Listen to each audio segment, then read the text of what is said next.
All right, hello game design students. I am making another video here in our series about how to use a controller to control things in Construct 3. So far in this video, we've set up a nice little scene. We have our player sprite. We have it shoot lasers, and it only gets 10 before you have to recharge. All our events are here. I'm setting all of that up with comments. So if you have any questions or you haven't gotten to this part, go back and rewatch some of those other videos because they will get you all to this point. I'll show you real quick what it looks like. Okay, you can fly around. And you get 10 shots. Okay, and then when you press the X button on the controller, it recharges. You get another 10. Okay.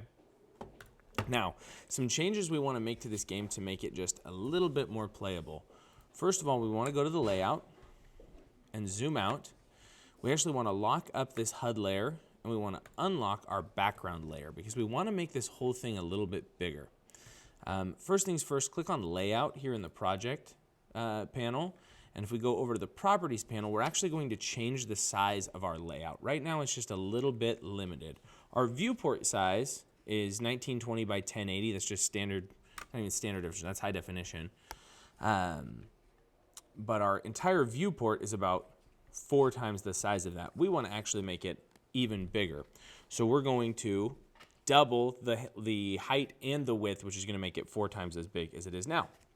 To do that, we just type in 7680 times 4326 is what it should be. We hit enter, but what you see here is now our tiled background doesn't cover the entire layout. So we're going to right click here. We're going to actually unlock everything on the background. So now we can select our tiled background again. Now that we have that selected, we want to right click it. We want to align it to cover the layout. And then we can relock it, and we can lock up our background layer again, because that's totally done. Okay. The second thing we actually want is we want to unlock the player layer. We want to take our player sprite, and we want to move it over here to the middle, because we actually want to start this game in the middle of the whole map. So it seems like we're kind of in space a little more. And because we have the behavior of scroll to enabled on our player character, it'll actually just move our viewport, our screen, right to the middle every single time. One thing we need to do here is go to our event sheet, and we actually need to set up a new event. So we're going to add event, go to system, and then I'm going to search on start. And so on the start of layout, that's what we want. So on the start of our layout, I'm going to click and drag this so it's above everything. Actually, I want it above the comment if I can. Maybe it won't let me. That's fine. We can just leave it at the bottom. It's not a big deal. We're going to add an action, and we're going to put player, and we're going to go set position. And we're going to set position actually to the very middle of this all. So our X value is going to be 3840, and our Y value is going to be 2160. Okay. And we're going to add a comment, and this event places our player character in the middle of the, if I can type, of the layout at the start of the game. Right? So we'll see what this does here. When I open this, now all of a sudden our player character is in the middle of the screen, and there is a ton more. We can go in any direction to kind of start exploring. And that's just a little bit, that's not something that's mandatory to make your game great, but it's a little bit of a stylistic change that makes it a little better. One more thing I wanted to change, now that we have all of our mechanics in place, is I actually wanted to increase the speed of our player character. Let's increase it to, you can choose, but 750 to 1,000 is typically pretty good. So if I start this up, now all of a sudden, my player character can actually really move a lot. But the faster you get going, the more you have to slow down before you can really turn or rotate. So it adds a little bit of a challenge in there for the players. Those are all the big changes that I wanted to make before we continue on. But the big part of this video that we're actually going to do is we are going to create some enemies for our player character to fight, right? So we can really experiment with using that stick to steer around, right? If there's no objective to it, then it doesn't really make it as much fun.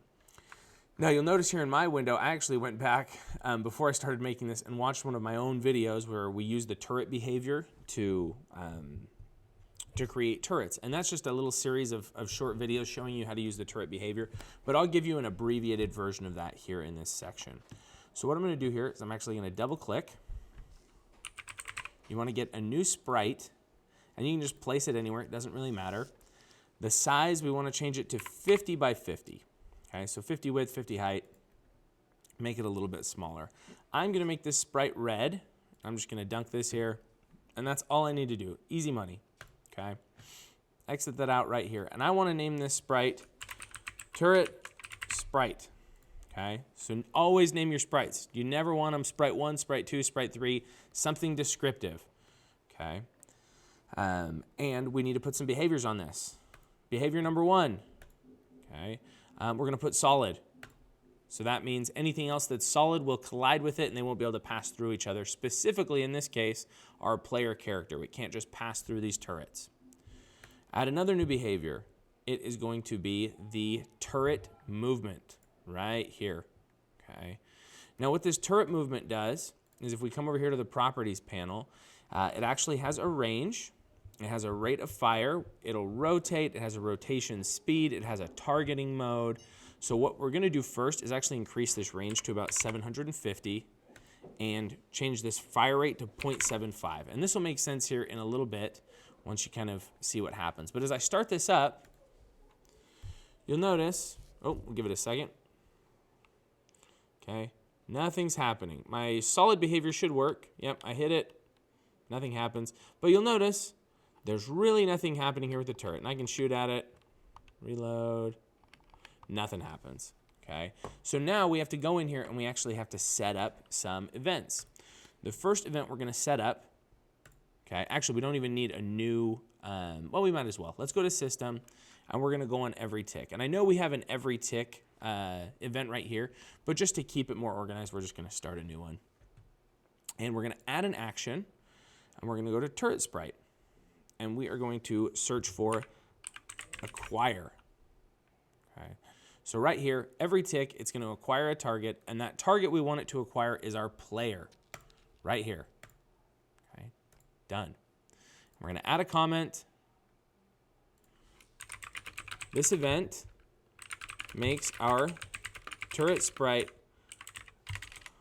acquire our player as a target when the player is in range. Okay, and that is an important part of it. If you remember, we set the range on our turret sprite to 750, so that's 750 pixels.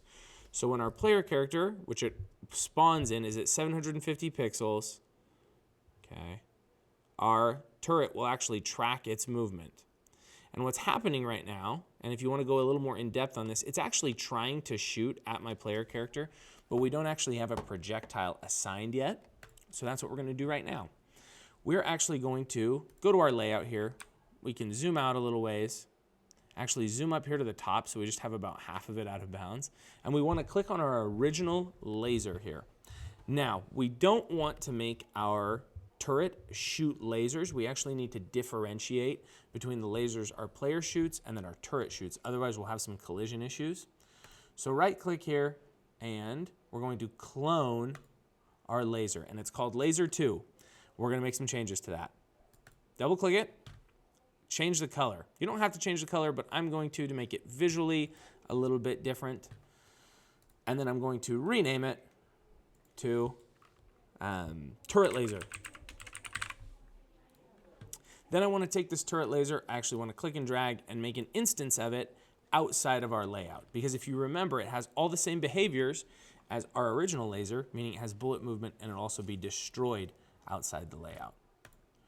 So now we have a second laser and we can go to our event sheet and we need to add a new event. So on event, when our turret sprite, and we search for shoot, okay? So it is actually, we've set that fire rate and it's actually shooting at our player the whole time it's tracking, but it doesn't have a projectile. So we're gonna say on shoot, add action, turret sprite, and we're gonna search for spawn, right? And this is the exact same way our player character shoots. We're gonna spawn another object and we're gonna make it our turret laser. And we're gonna make it on layer 1, which is our player layer, and just at image point 0 is totally fine. Add another comment here so we know what this is when we come back to it later. This event causes our turret to shoot a laser at the player character. One more little quality of life thing here, because I've already tested this, is if we go to our turret laser, we actually want to turn the speed down to less than what our player's speed is. Otherwise, it's impossible. Those bullets will just hit you every time, or the lasers. Remember, we changed our player speed to either 750 to 1,000. I changed mine on here to 1,000. So if you did the same as me, just change your bullet speed to 750. If you did your player speed at 750, change your bullet speed to 500, right? Just a little bit slower. And here's the reason why. When we start this up, okay, this thing's going to start shooting at us. And right now, it doesn't matter. It can just sit there and hit you a million times. You can come shoot there at the turret. Nothing's going to happen, okay?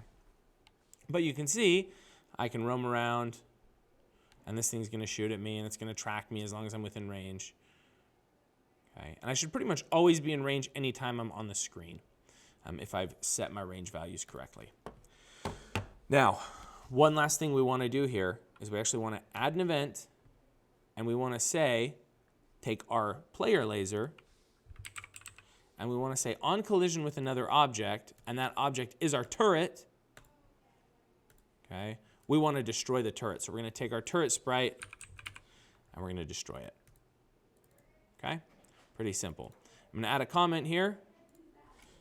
This event destroys the turret when it is hit by a player laser. Okay. So pretty straightforward here. I can line this up just to show you. Oh, there we go. So when I hit it with a laser, it disappears. Okay, it's destroyed and it's no longer shooting at me. Okay. Pretty simple. There's our turret. I'm going to finish this video up here, but in the next video, I will show you guys how to make multiple instances of the same object so you don't have to reprogram it a million times. Super easy.